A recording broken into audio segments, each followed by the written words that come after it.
Welcome back to the show Disruptors. I'm your host, Aaron Hale, and this is Point of Impact. Today's interview is one that I've been looking forward to for quite a while. In fact, I've had today's guest on my mind since I started conceiving of Point of Impact and who I might want to have as a guest. This one topped the list. My friend, my brother from another mother, my sib from another service, Adam Whitney, is an active duty Marine Corps officer. He's also a very successful business owner, entrepreneur, real estate investor, and it's incredible what he's accomplished. I tell you what, it's hard to put into words what committed, focused action takes, and a little bit of commitment on one person's behalf. I'm not going to waste your time trying to describe what Adam's accomplished. I'll let Adam do it himself. But it is, what Adam has accomplished in just a few short years is nothing short of absolutely amazing. So, before we get into it, this is where I ask you for a little bit of a focused attention. It's yourself. Please, before we get any further, go ahead and give this show 5-star rating. Leave a review. Share it with somebody. Because I tell you what, you're going to appreciate Adam Whitney's story. And maybe you'll be a little inspired to commit to those goals you've been putting off. The rewards are pretty incredible. With that, and without further ado, my conversation with Adam Whitney. Adam, brother, thank you so much for coming on the show. Can't wait to get started. Thank you for having me, man. Well, you and I have known each other for a few years now.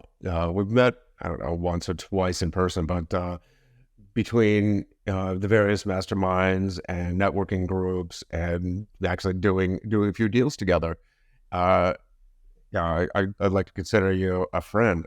But so I don't automatically or inadvertently skip over anything. Can you just introduce yourself, a little bit of background of what made, what events, formed Adam Whitney, a Marine Corps major, family man, entrepreneur, coach, podcaster. Hope I'm not missing anything. Yeah. I think for me, I love real estate.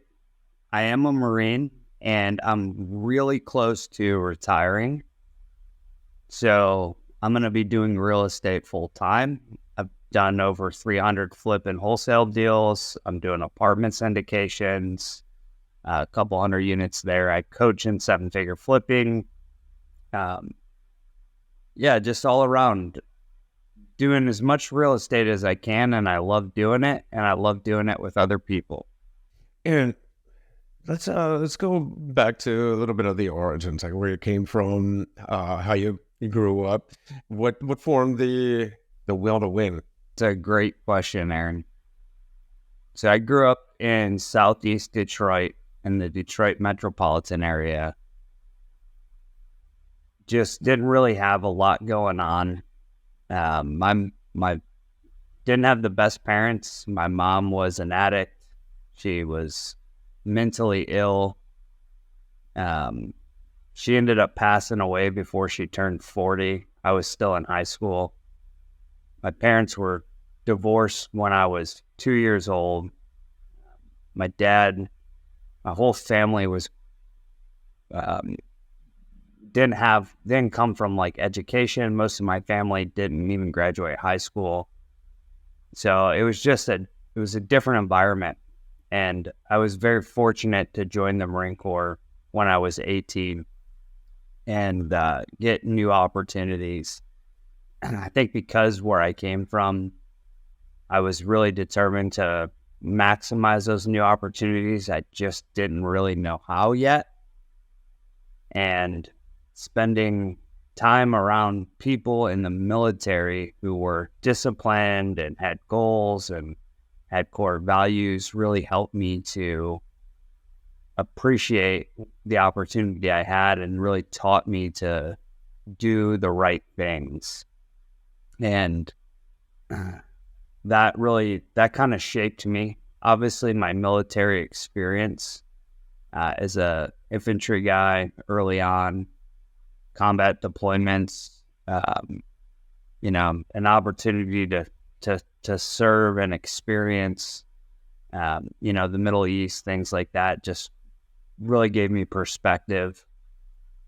So that that really allowed me to just really have perspective about, what's important in life, and what it really takes to do something hard, right? And you know that all too well.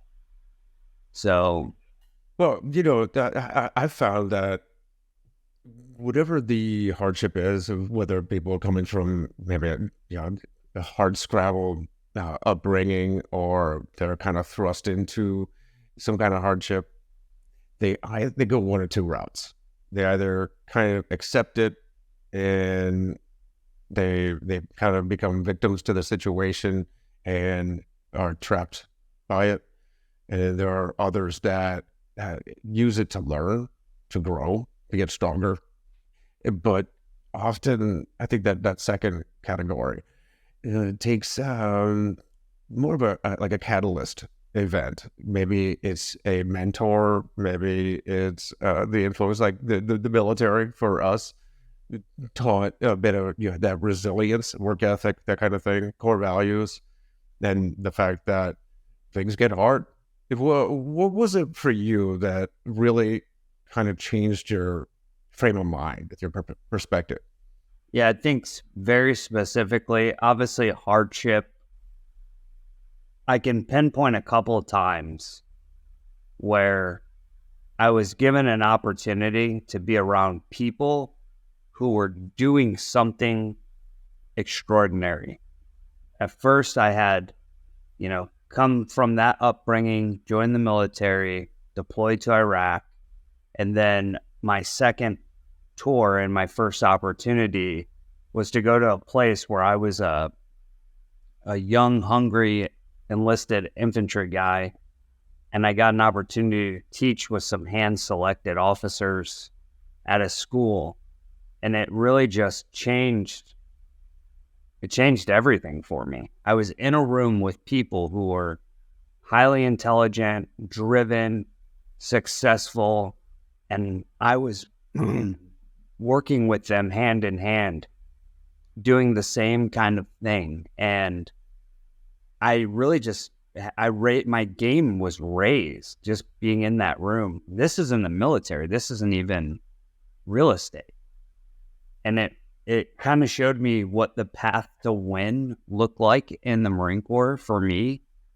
And I had this like army of mentors from that point forward who, helped develop me as a leader and were there throughout the rest of my career until this day to provide guidance, to help me with career decisions, and I could just watch them and see what they were doing and understand what it took to be successful at the highest level. And that was just in the military. I have the same exact story for real estate. I got into rooms where other people were doing extraordinary things, and I just saw what was possible. It helped me to truly have the belief I think is required to endure the challenge of being a business owner. There's a conscious and a subconscious element to that, where you surround yourself. Is the philosophy of you are the you are the summary of the 5 people you spend the most time with. But when it comes to being in the military, you're around these such high caliber standards. And for one, like that conscious part is you are consciously try to uphold the standards that are held by everyone around you, and subconsciously it just kind of happens when you elevate your echelon of the people you surround yourself with. You just kind of start acting like them. Uh, in fact, I think it was you that influenced me quite a bit. In fact, consciously, you suggested a great book. Was it Boyd, Fighter Pilot? And it was a little surprising that Marine would suggest a biography of an Air Force pilot. But man, that was one of the best books I think I've ever read. And it just goes to show, it was a great illustration in there of the kind of types of leadership that is taught in the Marines. No, Aaron, I want to talk about Boyd for 1 second and why it's so impactful. Brilliant person in the military, highly influential on the Marine Corps philosophy. Here's one thing he said that is so critical. He was an anti-bureaucracy guy. And even in spite of how it may have negatively impacted his personal career, because he said this: you can either be or you can do. And what he meant by that was, I can either go kiss up to the higher ups and do what I think they want me to do, or I can go make an impact, a lasting impact on the military by doing what I believe is in the best interest of the Department of Defense. And he did that, and he had a massive impact in spite of his career kind of stalling out. Yeah, in fact, he was so driven to, I don't know, it was I don't know, almost like an autistic, a high level functioning autistic drive towards this doing to perform. Yeah, whether it was becoming the best fighter pilot he could be, and then changing flying entirely. And then it was how the Air Force operated on an operational level altogether. And then that spread to all of the branches, even to how they design their planes. And I mean, it was an incredible book. And he also, like you said, he was very anti-bureaucracy, kissing up. He became, it was like a monk refusing pay after becoming a civilian. Anyways, we could go on the whole episode just talking about that book, but I want to talk about you. And so you had an incredible influence and joined the Marines. Did you come in as an officer? Did you get your commission immediately, or did you enlist and then go like what the Army calls it, green to gold? Yes, I enlisted. I enlisted in 2004 as a infantry guy, and then I think it was about 8 years later I applied to do our version of green to gold, and then I got commissioned in 2012.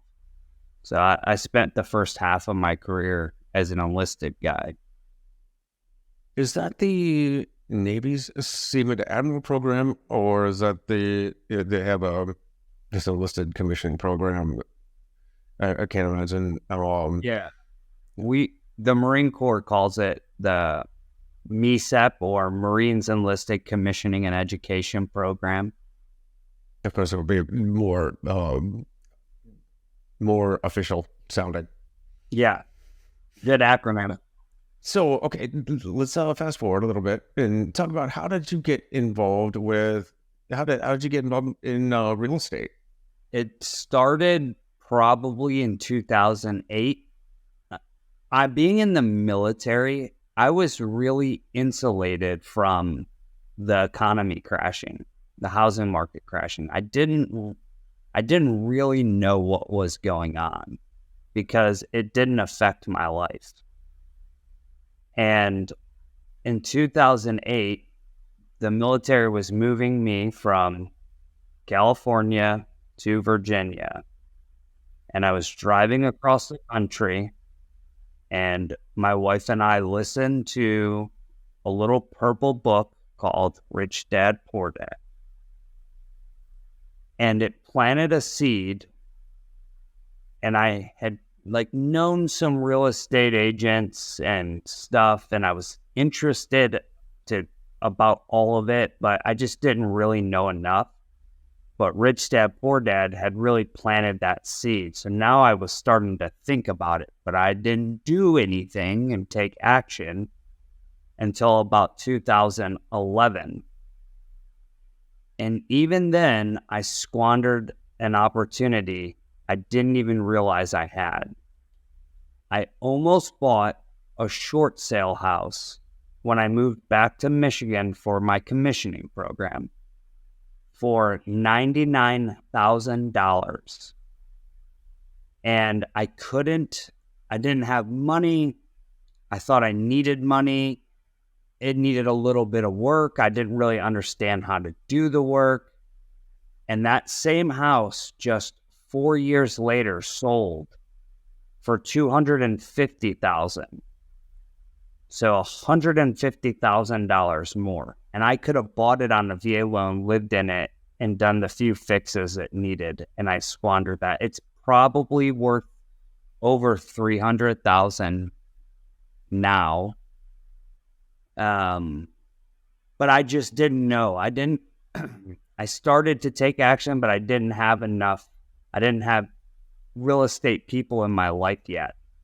So then I got busy with the officer programs, and I found the Financial Independence Retire Early Community, FIRE, they call it. And this is the part I think you don't get from the real estate education space, is that it's actually really important to be financially healthy and then start investing in real estate. If you don't have your consumer debt under control, if you don't have an emergency savings of even $1,000, and you don't track and understand your spending to the dollar, you're probably going to have a hard time being a good real estate investor. Being a good real estate investor is not a solution to poor money management. Where did you go to learn this FIRE philosophy, and where would others learn this on their own? The first place that I went was Dave Ramsey.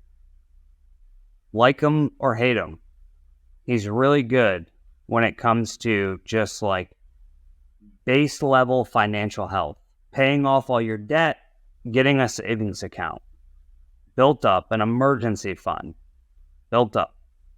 So my wife and I did Dave Ramsey Total Money Makeover, started to get our finances under control. And then I stumbled upon Mr. Money Mustache and Paula Pant, these financial independence bloggers and podcasters who were living it, Mindy Jensen's husband, Carl. And I read this book. The name is escaping me, but it was basically a teacher who was on a $30,000 salary, him and his wife, and he just lived in a very intentional way and built a portfolio of, basic index funds of over $2 million by being intentional. Just by being intentional. He didn't make a lot of money. He just was intentional with what he spent his money on. He decreased his expenses. He would increase his income as much as he could, and then he invested the difference. And the more he could invest, the faster he knew he could be financially free. So It was Dave Ramsey, and then the financial, kind of the financial independence community that really was where I started consuming the education. It's funny. They say you do Ramsey until you can do Kiyosaki. And from what I understand, you went Kiyosaki, at least you read the Kiyosaki, Rich Dad Poor Dad book first, and then went to Ramsey. And I just thought that was ironic. Yeah. But the financial freedom is actually very simple in concept. It just, for some reason, we're all bred to be consumers. And we get this lifestyle creep. So every time we get a promotion, a pay raise, we start thinking about all the other stuff that we couldn't buy before that we can now afford. But it's very simple. Like you said, be intentional, right? Reduce your expenses, increase your income, spend less than you make, and then intentionally save and invest. Here's an example, Aaron. So as I was learning, I started to get healthy and had maybe a $5,000 net worth 5-6 years ago. And as I grew my net worth to almost $2 million,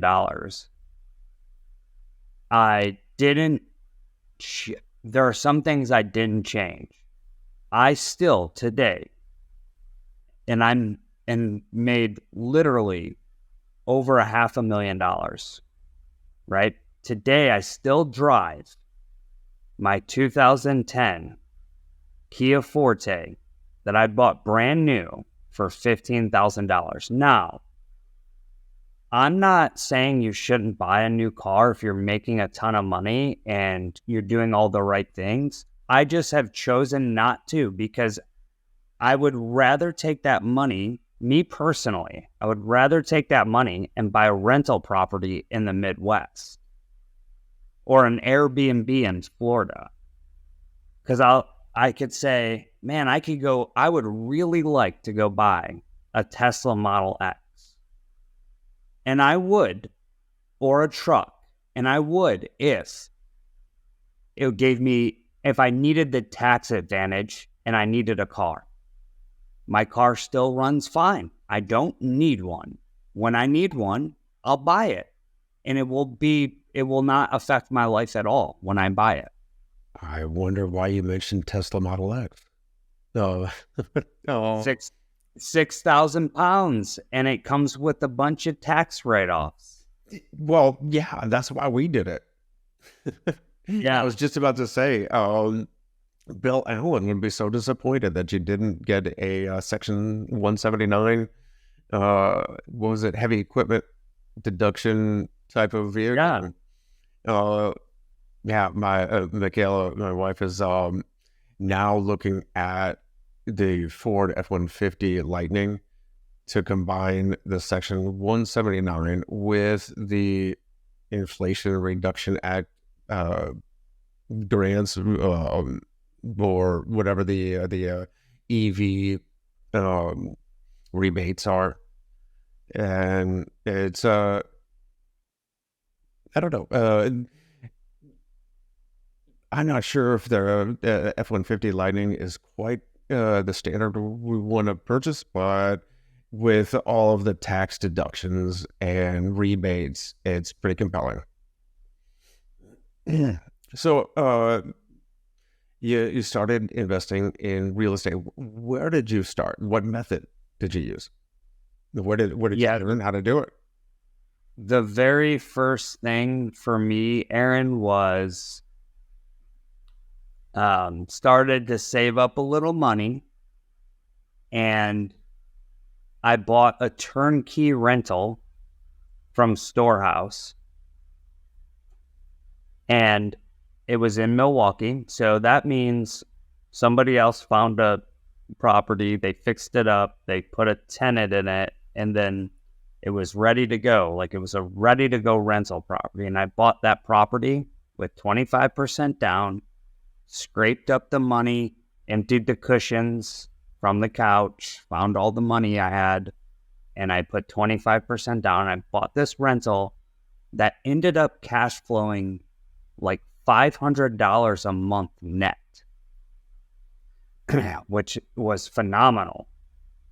And I bought that house for $108,000. And then I bought another one. So the first one, believe it or not, was Amex was offering these personal loans of $25,000. And if you were military, it was 0% interest with SCRA. So I saw this on like Facebook, and I thought, there's no way Amex is going to give me $25,000 with no interest, literally zero. I just don't believe it. So I said, let me go try. Worst case scenario is I get this loan and it's, whatever percent it is, and then I just immediately pay it right back. It worked. So I get this loan for $25,000, 0% interest, and I go buy a rental property with it, and it pays itself off. So I created an asset out of thin air. Meanwhile, privileges, huh? Yeah. Well, I mean, just any military service member could do this at that time. Oh, no kidding. I thought that was just an officer. What was it? What do they call it? Like No. job starter. No, it wasn't a job starter loan, Aaron. It was SCRA. Oh, okay. The SCRA rules allowed you to go get a 0% interest rate on this particular Amex loan at the time. So it wasn't a Kickstarter loan, was not an officer loan. It was open to anybody in the service. When was this?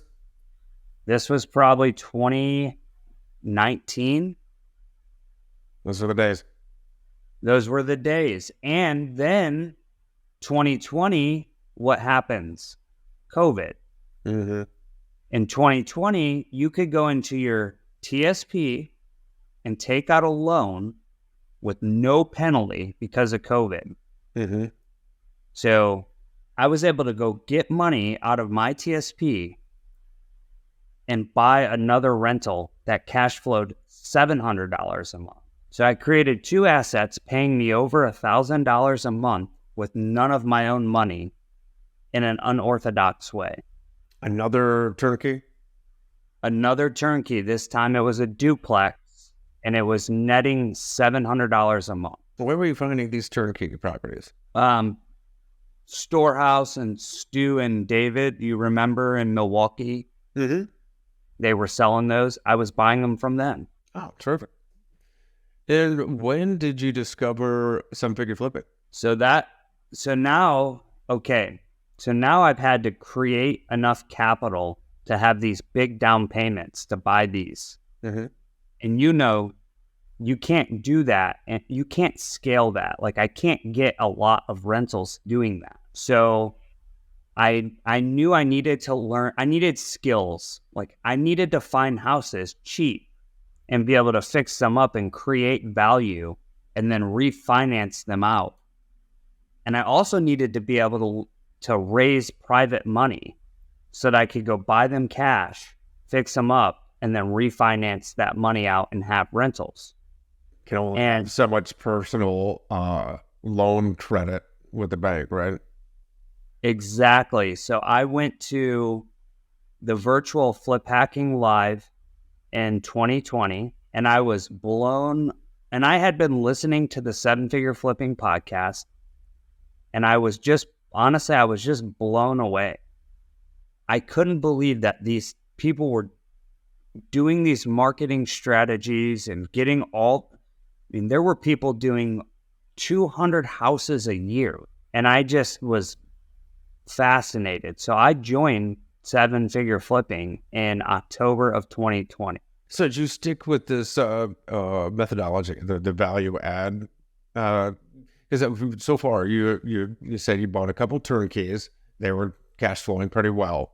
And it's, what I understand, I haven't done turnkey myself, but I understand it's kind of hard to get something that's cash flowing very decently when you have somebody else doing, that front end work, the value add part. But then you said you need to find these distressed homes, put value into them, and recycle. And so this methodology, is that what you stuck with? So I added tools to my toolkit. So once I joined Seven Figure Flipping, I saw that I could create an active income through flipping and wholesaling. And then I could be more strategic. I could take that money and put it into the assets I wanted to. So now I started doing marketing and finding distressed properties and wholesaling those to other investors in Florida who were, flipping or buying rentals or Airbnb.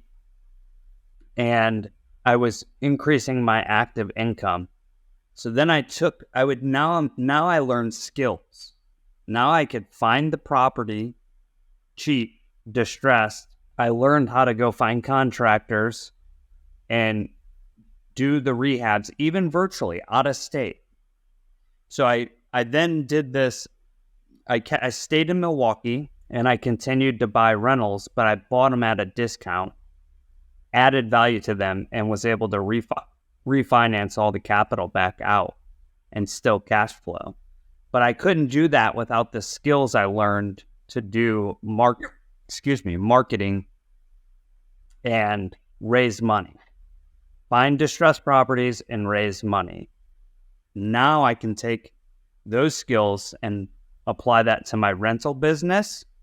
I can apply those skills to my wholesaling and flipping business. And that's what I did. So, okay, a lot of people know what fix and flip is, and all they got to do is turn on HGTV or Discovery Channel and find one of those shows.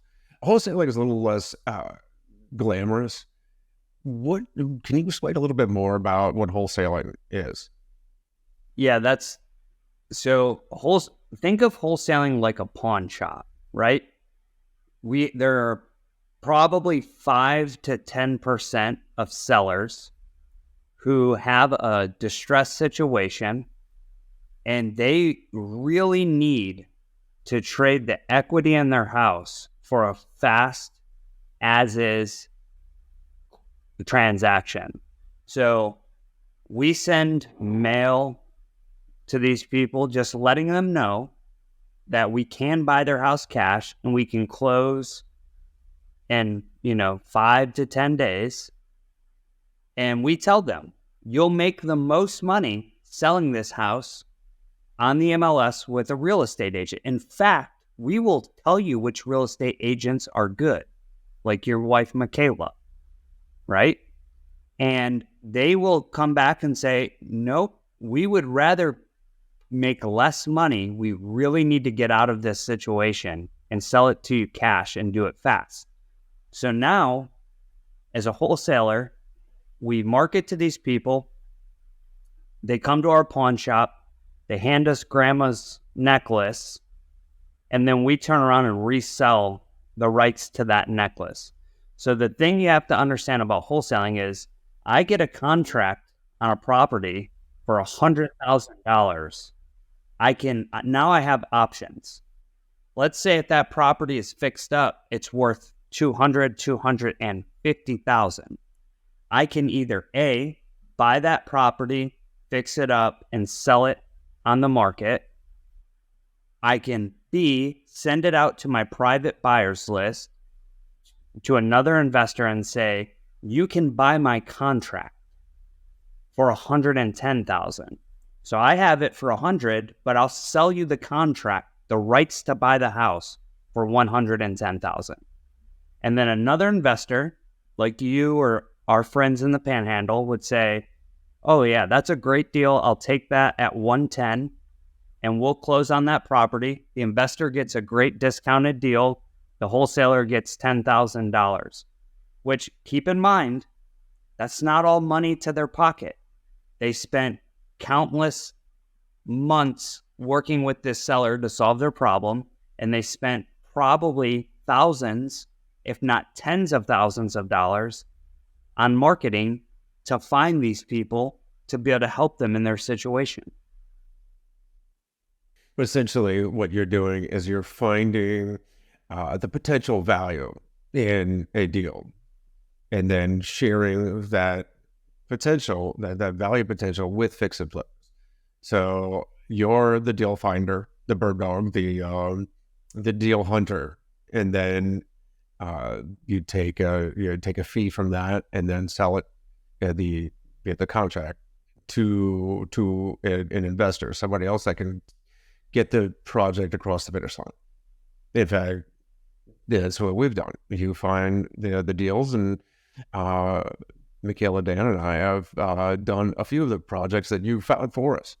So, thanks. Okay, you're doing all of this. You've got your own rentals, you've got your own flip projects, and you're doing wholesale transactions, all while active duty.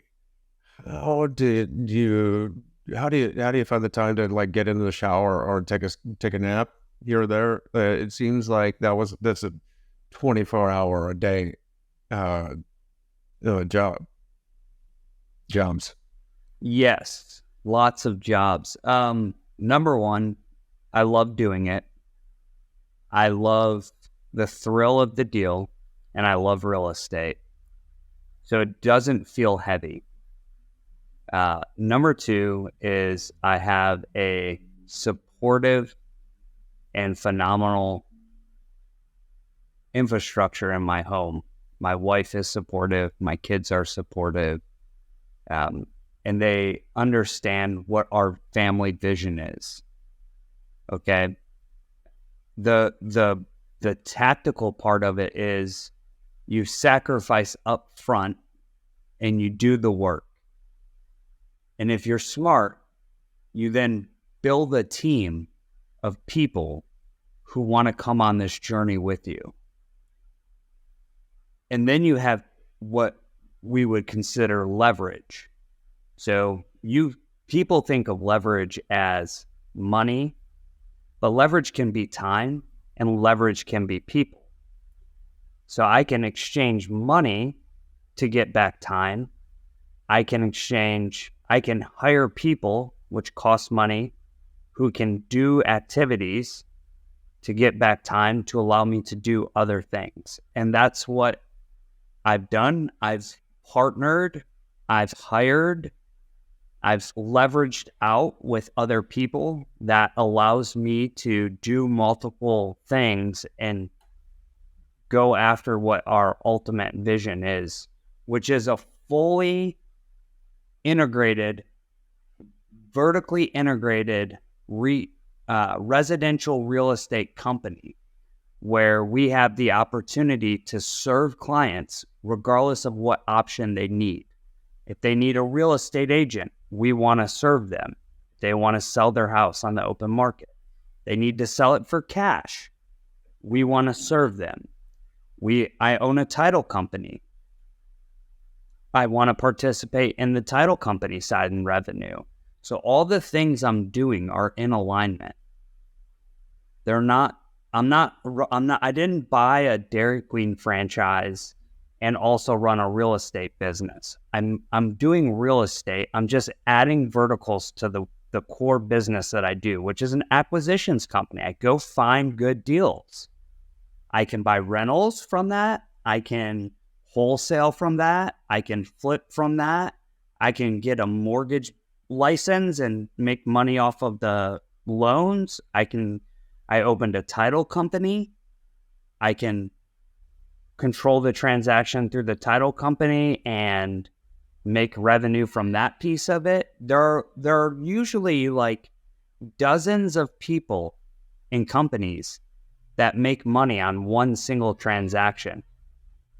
And I just want to participate in a few of those.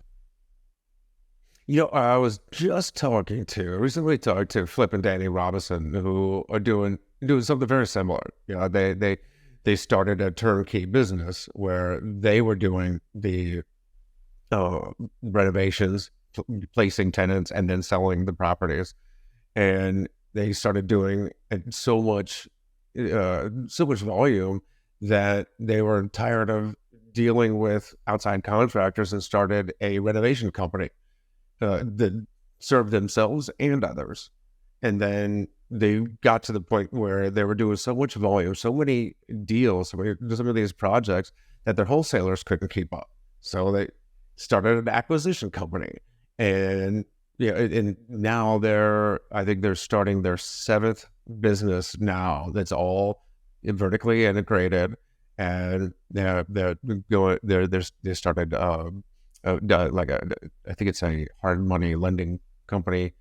So all of it is, and all of it is linked. All of it feeds off itself or each other. So it works great. But they had to put a lot of work in on the front end, just like you. But it comes down to, like you said, leverage and leveraging people and talent.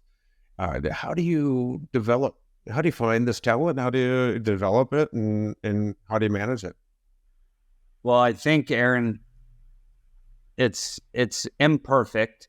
Anytime people are involved, it's imperfect because humans are imperfect. They're complicated. It's leadership, man. So we implement a system for hiring to kind of reduce some of the uncertainty.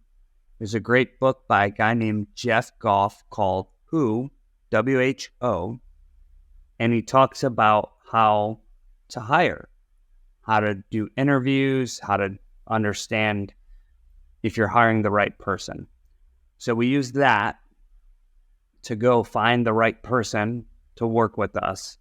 And then we use other tools like understanding who the right person in the right seat is, which is from the book Traction and the Entrepreneurial Operating System. And then we use another tool called Culture Index, which is a personality profile tool that allows me to know if I'm hiring the right personality for that particular seat. So there's no real magic. It's just put a job ad out, make sure you write it in a way that attracts the right person, have a good process for hiring. So we have a screening interview, and then we have a second interview that's, longer and more in depth. And then if it's a salesperson, we might do role playing. Then at some point, I might get on the call with them and really ensure that we're core values aligned, where we align from core value perspective. And then we hire people and we bring them on the journey with us and we offer them opportunity. And, if we have alignment and we can help somebody get to their goals and they want to work with us, man, it's the best of all worlds. You said you started this the wholesaling journey when you discovered the 750 flipping and the flip packing live. I guess my question is what were those first steps with the wholesaling? You discovered Bill Allen and 7-figure flipping through the podcast, but then it seemed that, this is just a couple of years ago, 3 years ago. And you've certainly accelerated the last few years, even more so than many within with the trading group. What do you attribute that? Yeah, I think I just listened to what they told me to do, and I try to execute aggressively. They said, go market and talk to people in this kind of way and exchange value. And I just try to do that as much as I possibly could. And I was really bad at first, but I just kept going until I did something successfully, until I did one deal. And then once I did one deal, I created a level of belief And I was very motivated. It was like, holy cow, I just created $15,000 out of thin air by calling people on distressed lists and finding somebody we could help. And once I did that, and I believed, I was like, man, what if I could do this like 20 to 50 times a year? What would that look like? And then I just kept working, man. It's imperfect. Here's the truth, Aaron, is these communities, these education communities will give you a blueprint, but they can't do the work for you, right? You have to do the work. And that's not to say, some people are going to go at different paces. Everybody's not going to join a group and do an activity to follow the blueprint and have the same result. The world doesn't work that way. But what I've seen, Aaron, are the people who are willing to continue to listen and execute and continue to do that through the challenges are the ones who get the most traction. Because just like anybody else who joined the group, for 5 months, I got nothing. I'm spending money and I'm getting nothing, but I still believed and I still kept doing it until I got something. And then once I got something, it was game on. Mm-hmm. I'm so fascinated by, because I know people have their W-2s. You're an active duty Marine. That takes up a lot of time. So what did your day look like when you're still clocking in, you're still with the uniform, like you're doing today? I know you're coming close to retirement, but I mean, were you? I think it was Dave Perrin said he was like ducking into the head lunchtime to take phone calls and make a couple calls. What does your day look like when you're dedicated to the Marines and you're dedicated to putting as much effort into the real estate side as possible? Yeah. So a couple of things. Number one, I was willing to use my free time to do this. And I was willing to sacrifice things that weren't in alignment with my goals. So I was in California. My market was on the East Coast in Florida. So I would get up at 4 a.m. and I would get on the phones and start calling people because it was 7 a.m. on the East Coast. So I would get like 2, sometimes 3 hours of calling in before I would have to go to work.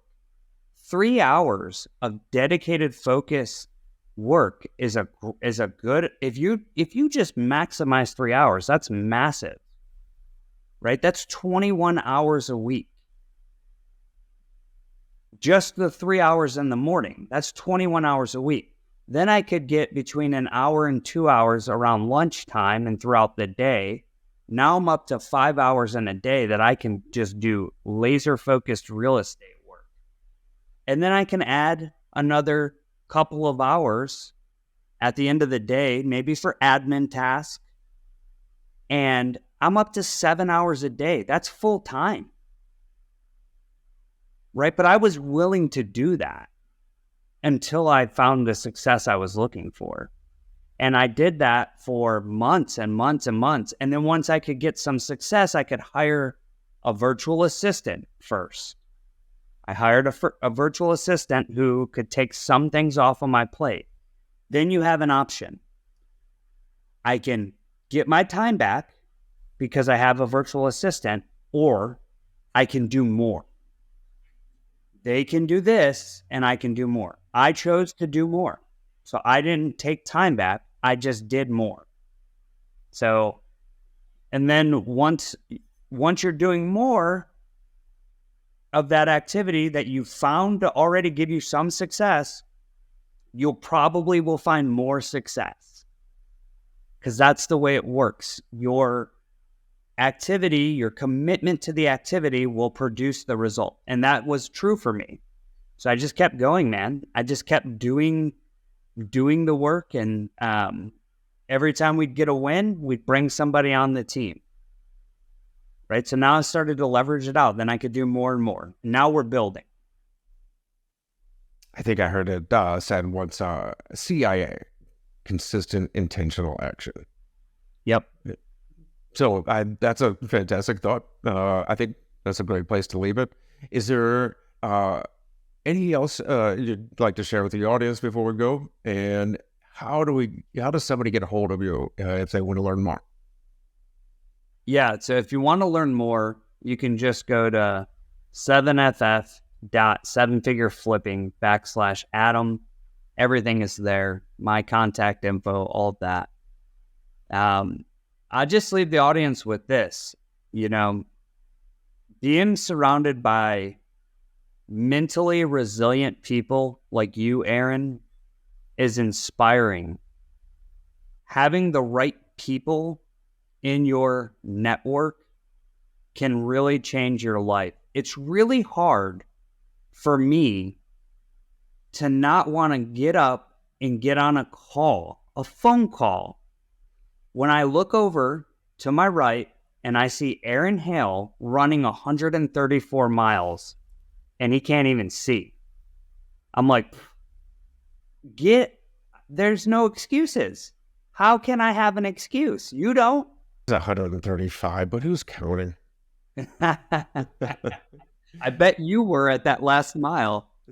Well, Adam, brother, thank you so much for coming on, sharing your history, your knowledge, your experience with the audience. I really appreciate it. And with that, I think we can wrap it up. Awesome, man. Thank you. All right. Thanks again.